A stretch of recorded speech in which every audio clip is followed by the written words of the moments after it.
Bonsoir et merci d'être avec nous sur Journal de guerre. Au 126e jour de la guerre entre le Hamas et Israël, voici ce qu'il fallait retenir de la journée à 19 h, heure de Beyrouth.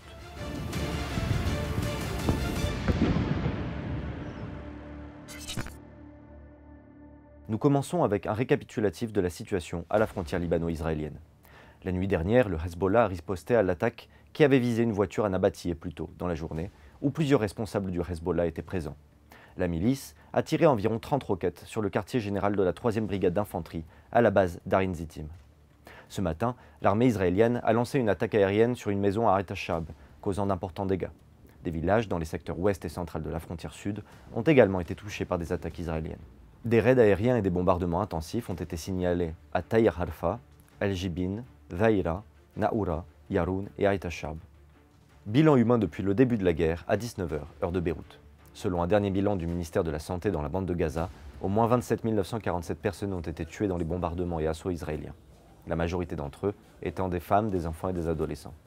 Le dernier bilan inclut 107 décès au cours de ces dernières 24 heures.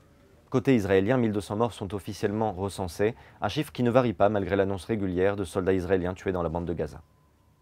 À Gaza, Israël a mené vendredi de nouvelles frappes aériennes sur la ville frontalière de Rafah.